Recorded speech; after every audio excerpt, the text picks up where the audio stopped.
কুষ্টিয়া সদর উপজেলার বটতল ইউনিয়নের কবুরহাট মাধ্যমিক বিদ্যালয়। বিদ্যালয়টি ডুবে আছে পানিতে।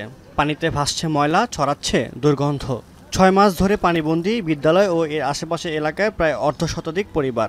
এতে সীমাহীন দুর্ভোগে শিক্ষার্থী ও এলাকাবাসী। স্থানীয়দের অভিযোগ, দুটি অটো রাইস মিলের অপরিশোধিত বর্জ্য মিশ্রিত পানি নিষ্কাশন না হওয়ায় স্থায়ী জলাবদ্ধতায় বাড়ছে দুর্ভোগ। আমাদের স্কুলের সমস্যা, মাঠঘাটে পানি, ক্লাসরুমের ভিতরেও পানি ঢুকে যাচ্ছে। আর 5টা মিলখানা আছে, মিল কারখানা বর্জ্য পানি, আর উপরে বৃষ্টি পানি, আমাদের আসা চলাচল করা কষ্ট হয়, আর স্কুল অর্ধেক ডুবে যাচ্ছে। রাইস মিলগুলোর পর্যাপ্ত বর্জ্য শোধনের কোনো ব্যবস্থা না থাকায় জলাবদ্ধতার পাশাপাশি দেখা দিয়েছে বিশুদ্ধ পানির সংকটও। এতে ক্ষোভ জানিয়েছেন স্থানীয়রা। পানি পচা গন্ধ, 30 বছর বাড়ি করছি, পানি উঠলো না, আজকে 2 বছর ধরে পানিতে এরকম জ্বালাচ্ছে। বিশেষ করে মিল কারখানার জন্য আমরা পানির সমস্যা আসছি। বৃষ্টির পানি হলে তো নেমে যায় সাথে সাথে, মিল কারখানার পানিগুলো কোথাও বের হতে পারে না, সেজন্য আমরা এখন আটকা পড়ছি। 20-22 বছর ধরে বাড়ি করছি, এতদিন আমাকে বাড়ি পানি উঠে নাই। এখন মেলালারা পানি আমাকে সাইডে দেয়, বৃষ্টির পানি আর কত। এখন সওয়াল পাল কোনো যারা কামাই করবে যাবো, তারা যেতে পারে না, আসে করতে পারে না, আমরা বাইরে বাইরে পারি না।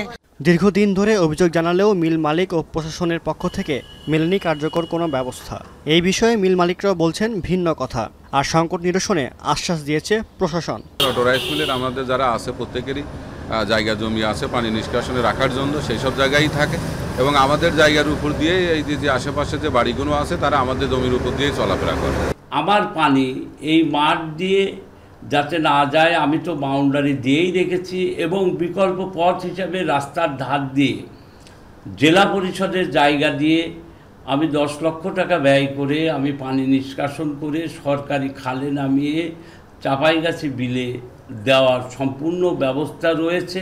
2 দিন আগে যে বৃষ্টি হলো অবগত হয়েছি, আমি সাথে সাথে আমার স্টাফ পাঠিয়েছি, প্লাস গ্রাম পুলিশকে দিয়ে বিষয়টা ডিটেল খোঁজ নিয়েছি। তো এখানে কিছু প্রবলেম আছে, সেটা হচ্ছে অলরেডি ওখানে একটা ড্রেন আছে, পাইপ ড্রেনটা ব্লক হয়ে যাওয়ার কারণে এই জলাবদ্ধতার সৃষ্টি হয়েছে। তো আমি ব্যবস্থা নিচ্ছি, আমার প্যানেল চেয়ারম্যানকে দায়িত্ব দিয়েছি। শুধু আশ্বাস নয়, মিলের বর্জ্য ব্যবস্থাপনা সহ পানি নিষ্কাশনে দ্রুত টেকসই সমাধান চান ভুক্তভোগীরা। এখন কুষ্টিয়া।